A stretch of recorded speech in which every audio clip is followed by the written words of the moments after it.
Welcome back to the deep dive. Today, we're tackling something. Well, something you see everywhere. It's this cultural debate that's always simmering under the surface. The idea that Generation Z is, to put it bluntly, weak. Too fragile? You hear it all the time, right? In boardrooms, on social media threads, everywhere.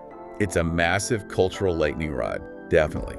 And the word G's are almost always loaded. They can't handle pressure, they quit too easily. They're just not as resilient as we were. Exactly. But the source material we're looking at today suggests that this entire assessment, this whole narrative, might be based on a fundamental misunderstanding. It might be completely flawed. And that's the real mission of this deep dive, to unpack the sociological and the psychological research here. We want to get past the easy labels. Past the finger pointing. Yes. Yeah. And ask a much more interesting question. Are we mistaking emotional honesty for fragility?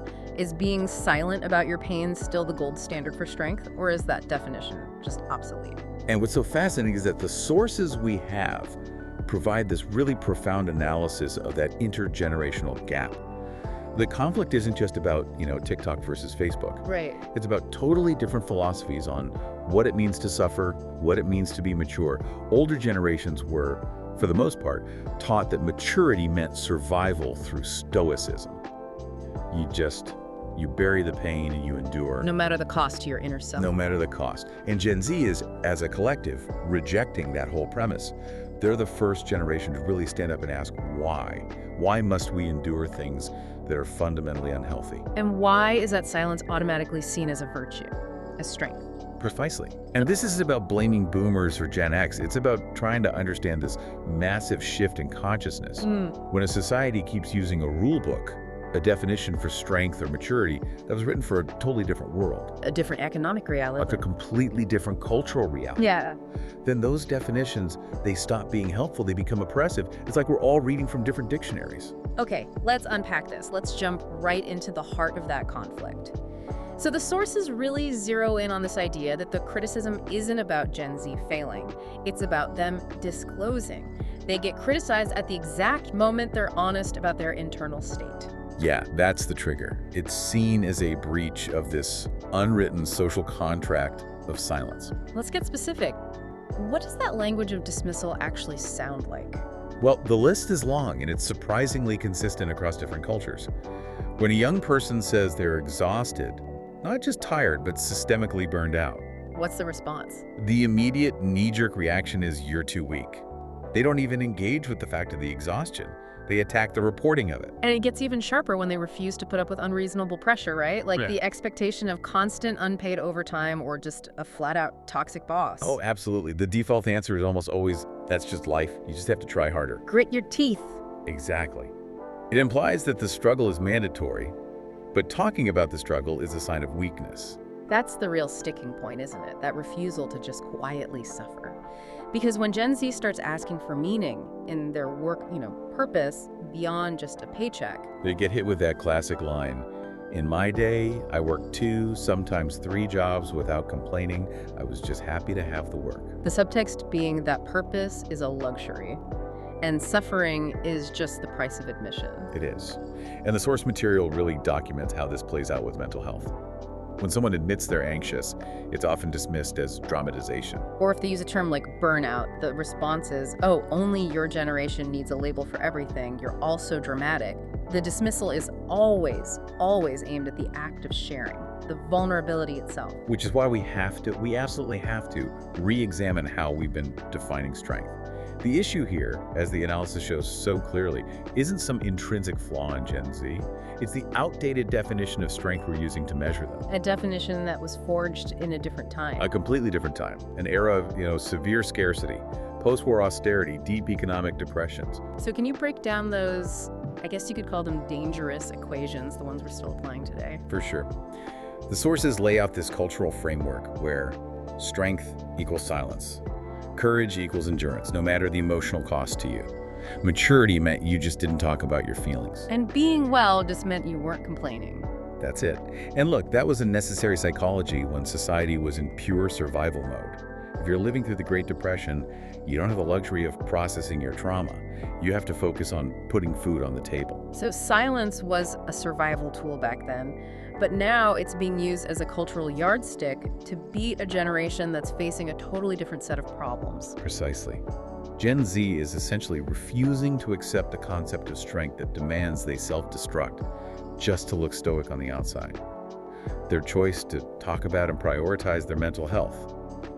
It's not a sign of decline. The sources argue it's a sign of evolution.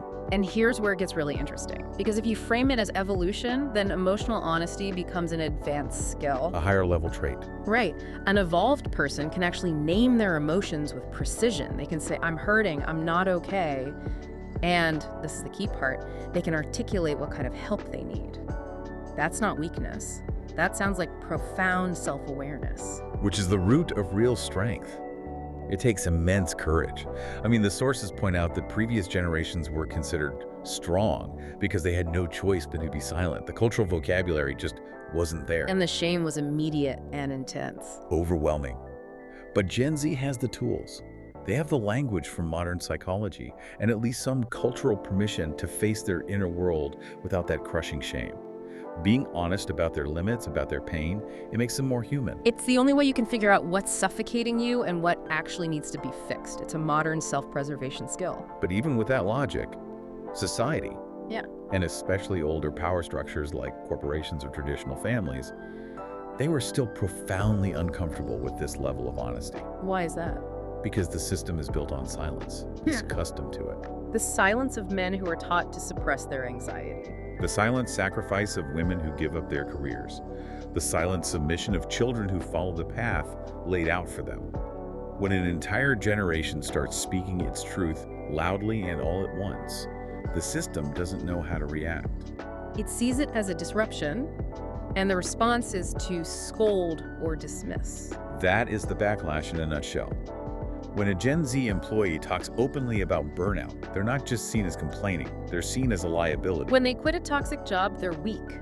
When they demand actual rest, they're lazy. They're essentially refusing to sign the old social contract.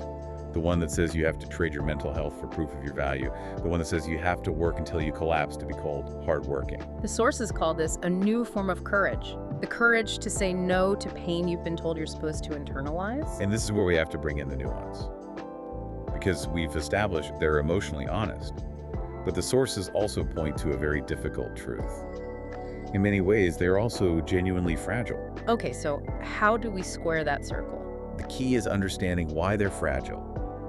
It's not an inherent character flaw. They're being systemically eroded. They aren't born weak, they're being worn down by the world they've inherited. That's a powerful phrase, eroded. But is there a risk there of taking away their personal agency? Where do the sources draw that line? That's a critical question. The erosion is environmental. They still have agency, absolutely. But the external environment has ratcheted up the difficulty level to an extreme degree. The systemic factors causing this stress are immense. Like what? Look at the data. Yeah. The insane increase in the cost of living, housing prices that are completely disconnected from wages, the widening wealth gap. These aren't feelings, they're hard numbers. And the whole nature of work has changed. There's so much instability. You're moving from a world of long-term, stable jobs to what? Precarious contract work, the gig economy? Right. It erodes your sense of economic security, which is the bedrock of emotional security. Then you pile on the digital pressure, the constant performance, the comparison, the information overload. Which, ironically, just drives this deep sense of loneliness, even when you're connected to thousands of people. All of it combines to create this baseline of instability in their lives. Yeah. And that leads to this core concept the sources identify, systemic fear. It's a different kind of fear, isn't it? It's not just, I'm afraid of a recession. It's qualitatively different. It's the fear that the world is changing so fast your entire skill set could be obsolete in 5 years because of AI. It's the certainty of climate degradation. It's watching housing and education costs skyrocket with no corresponding growth in your salary. The effort to reward ratio is just broken. It's completely unbalanced. So this isn't some superficial anxiety, it's a rational, systemic fear. When Gen Z says they're tired, the analysis concludes it's not because they're thinner-skinned, it's because the world itself has become objectively, structurally harsher. It's exceeding the human capacity for silent endurance. So if the data is so clear that Gen Z is just reacting to extreme pressure, Why does this weakness narrative persist? The sources argue it's really just the path of least resistance. It is. It's much, much easier to blame the kids than to turn around and confront the uncomfortable truths about the system we've all built. The label weak is a shield. It's a psychological defense mechanism for the establishment. It lets everyone avoid admitting to some really difficult societal failures. The sources list 5 big ones. Okay, let's walk through them. Number 1 is that our education system is flawed. It's not giving them the tools or the resilience for this new reality. Number 2, that the work environments we've lionized for decades, the hustle culture, are genuinely toxic, and Gen Z is just the first group to call it out on a mass scale. Third, that the economic pressure is real and severe.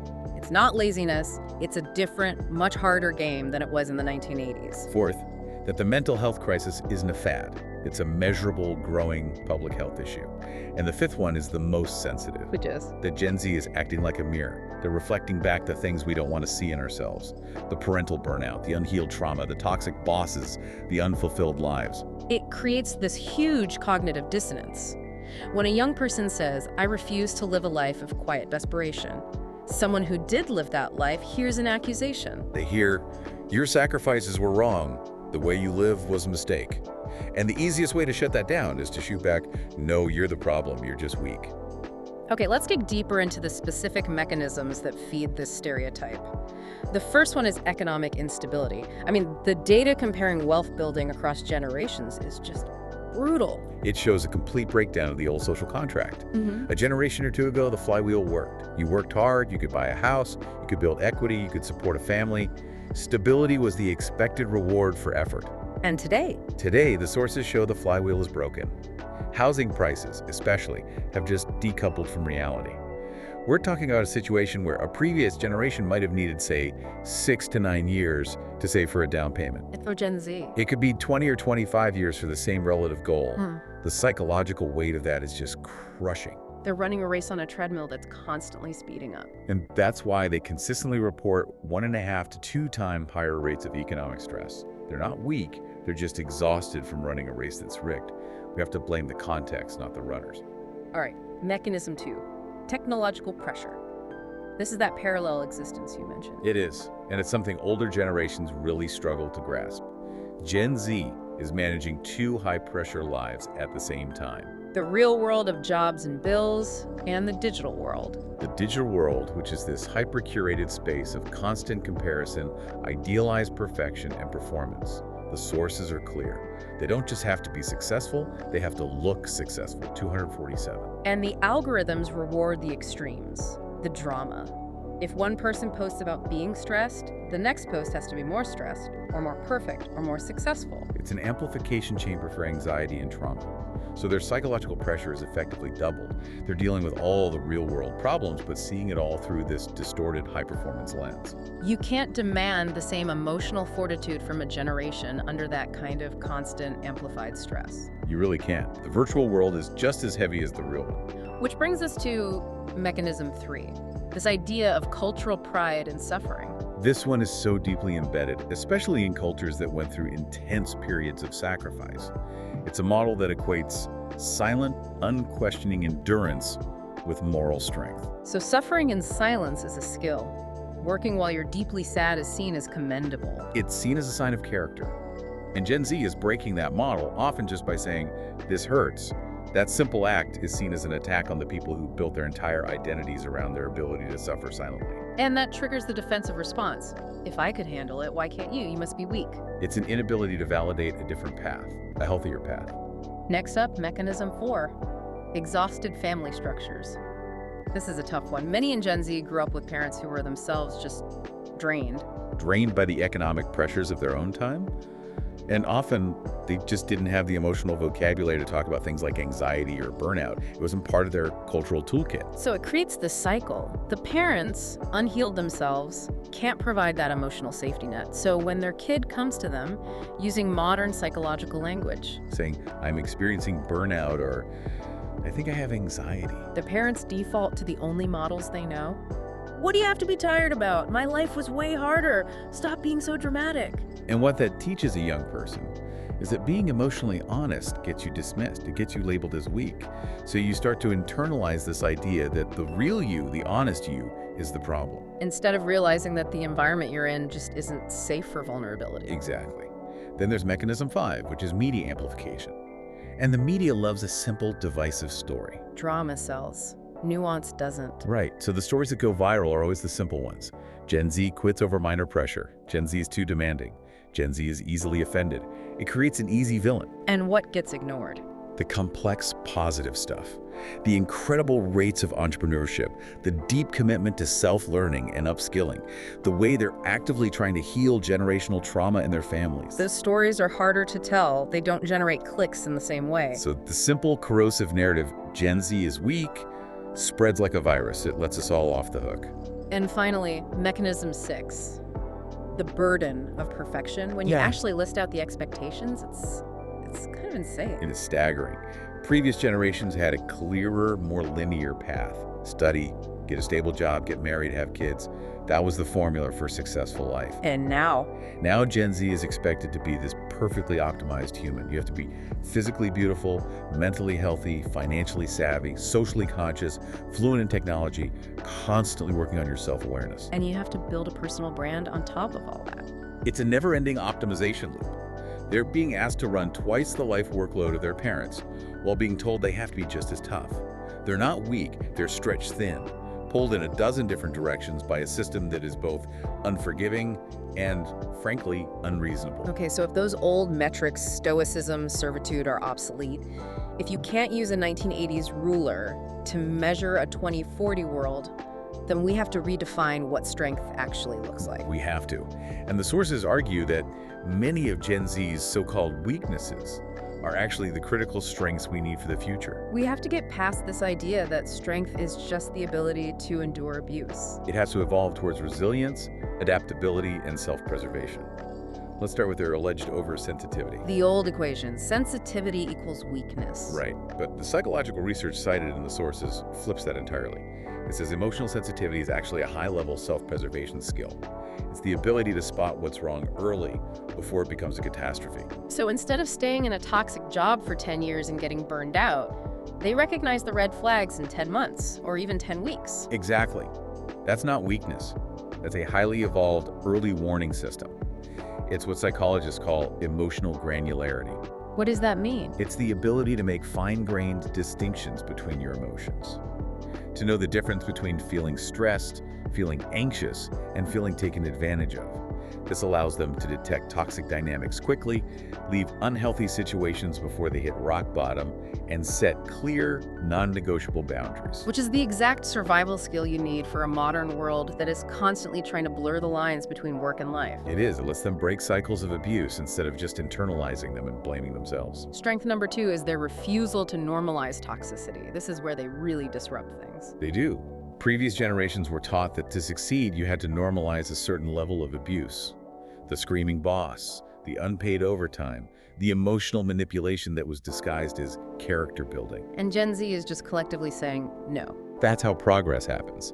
Their strength isn't shown by working 100 hours a week. It's shown by having the courage to walk away from an environment that demands it. They understand their mental health is a finite resource, not something to be strip-mined for profit.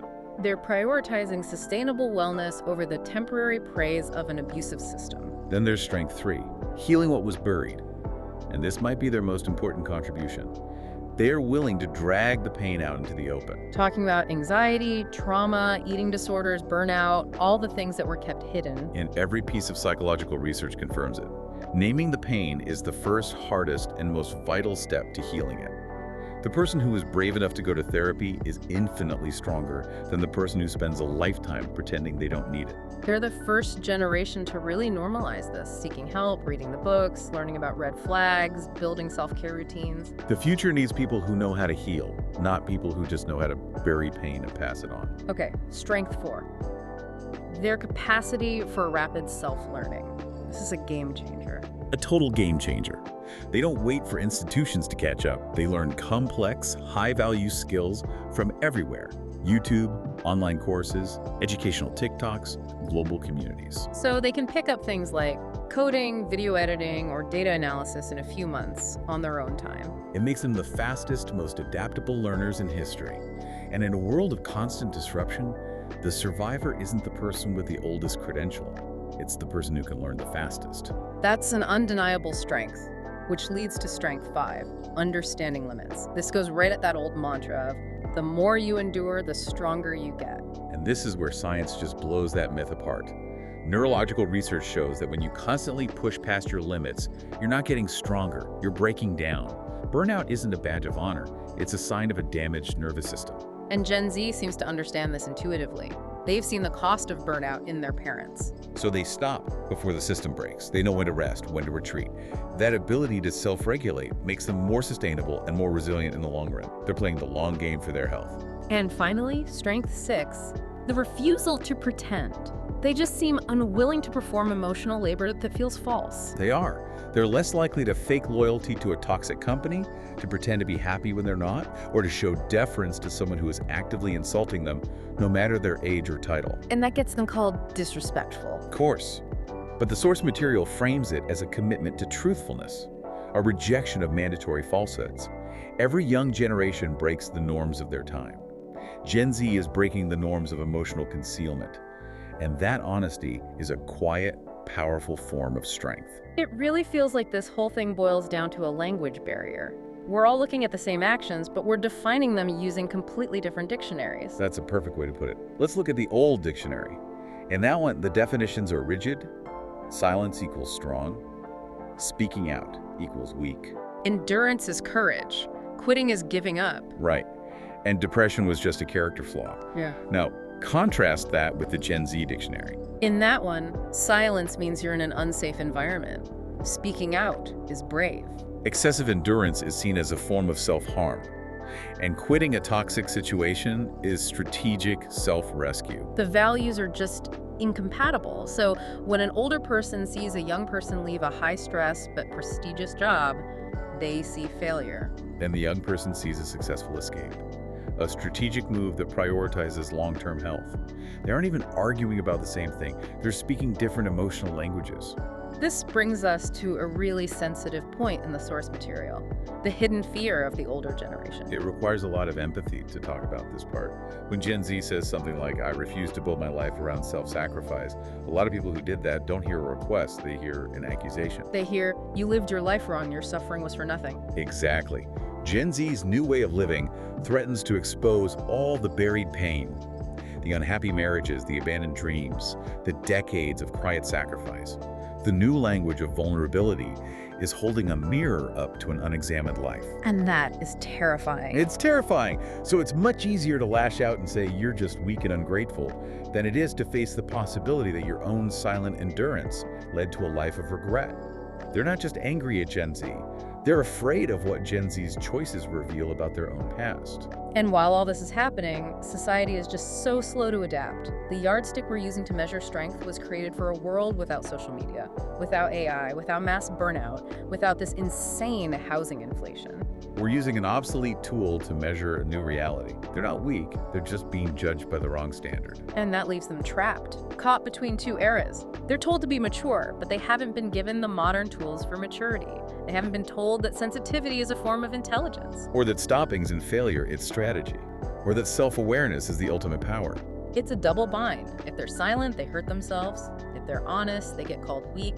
They can't win. They can't win until the rules of the game themselves change, until they're given the cultural permission to be strong in the way the 21st century actually demands. Okay, so if the goal is to build a kind of sustainable strength, one that doesn't require you to sacrifice your soul, what are the frameworks? What does the source material recommend for Gen Z to build real power in this world?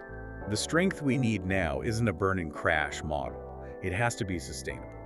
The sources suggest we start by reframing some classic wisdom, beginning with Stoicism. Stoicism. I think for a lot of people that word just means gritting your teeth and suffering in silence. The very thing we're saying is obsolete. That's the popular misconception. But true Stoicism is the opposite. It's about profound self-mastery, and it starts by making a very clear distinction between what is in your control and what is not. So things like the economy, a boss's mood, the housing market, those are not in your control. Not at all. But your judgments, your values, your effort, how you spend your time, those are in your control. In a world of chaos, you find peace not by trying to control the chaos, but by focusing relentlessly on your own internal world. Your internal sovereignty. That's the source of modern strength. It's knowing when to stop pushing against a wall and instead focus on what you can actually build for yourself. The framework, too, is existentialism for the 4.0 world. That also sounds kind of bleak. It can sound that way, but here it's used as a tool for radical honesty. Life has no prepackaged meaning. There are no guarantees. No one is coming to save you. And Gen Z feels that ambiguity very deeply. The anxiety they feel is a natural reaction to that vagueness. But the existentialist view says that this confusion isn't the end, it's the beginning. If meaning isn't handed to you, then you have the profound freedom to create it. Through your actions, through your values, you build your own meaning from the ground up. So stability becomes an internal project, not something you wait for the world to give you. Precisely.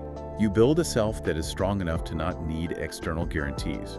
And Framework 3 is about collaborating with an imperfect system. This sounds very pragmatic. But has to be. You can't always defeat the system head-on, so your strength has to be strategic. First, you have to see the system clearly, without any illusions. Then you have to learn to move within it, like water. Be flexible, adaptable. And crucially, know when to strategically retreat. Quitting that job that is destroying your mental health is not failure. It's a brilliant strategic move. And if the system fails to support you with stable jobs or affordable housing, you have to build your own support systems. Community, side incomes, new skills, self-rescue is the name of the game.